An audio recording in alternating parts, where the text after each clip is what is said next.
Supreme কোর্টের SIR মামলা, মোস্তারি বানু গ্রাম বাংলার মেয়ে, স্যালিউট জানাই।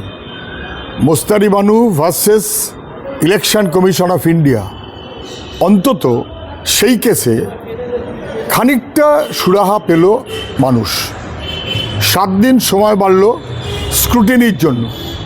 যারা অবজেকশন দিচ্ছিলেন যে যার খুশি মতন মানুষকে হেনস্থা করার জন্য রাজনৈতিক মনোভাব থেকে, সেটা অন্তত প্রকাশ্যে আনতে হবে। মুশকিলটা হচ্ছে এই মামলায় মুখ্যমন্ত্রী কি হাজির হয়েছিলেন, কিন্তু বাংলার মেয়ে মোস্তারি বানু একবার তার খোঁজ নেবার মুখ্যমন্ত্রী চেষ্টা করলেন না। সেই কেসের ওপরে পারলে প্রায় সুপারসিড করে আমি ভাব করে পাবলিসিটি করতে চলে গেলেন। কি লাভটা হলো? যদি গেলেনই বা এই শেষ মাথায় কেন? 2 মাস আগে কেস করেছে মোস্তারি বানু, যে কেসে সেই কেসেই মুখ্যমন্ত্রী হাজির হলেন পাবলিসিটি সবটা নেবার জন্য। এত পাবলিসিটি মঙ্গারিংটা ভালো না। মাননীয় মুখ্যমন্ত্রী শেষমেশ কী দাঁড়ালো? এটা তো পরিষ্কার হয়ে গেল যে কোর্টে আজকে থাপ্পড় খাবার পর 8,500 গ্রুপ বি অফিসার আপনি দেবেন ঠিক করলেন। কেন সময় মতো দেননি? সময় মতন দিলে মানুষের এত হেনস্থা হতো না।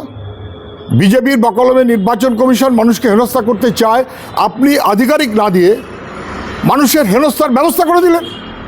দিতে পারতেন, যদি না পারতেন তাহলে এখন দিলেন কি করে? এবং তাও যখন দিলেন শেষ দিনে 7 তারিখ, তাও সংখ্যা দিলেন। আজ কোর্ট বলল সংখ্যা দিয়ে হয়, নামগুলো ঠিক করুন, আগামীকাল 5টার মধ্যে জয়েন করতে হবে। এতবার থাপ্পড় খেতে হচ্ছে কেন?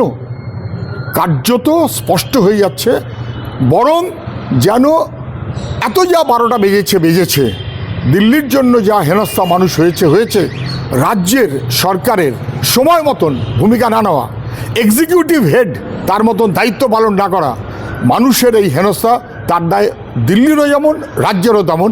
এই হেনস্থার অবসান হোক। নির্ভুল ভোটার তালিকা চাই।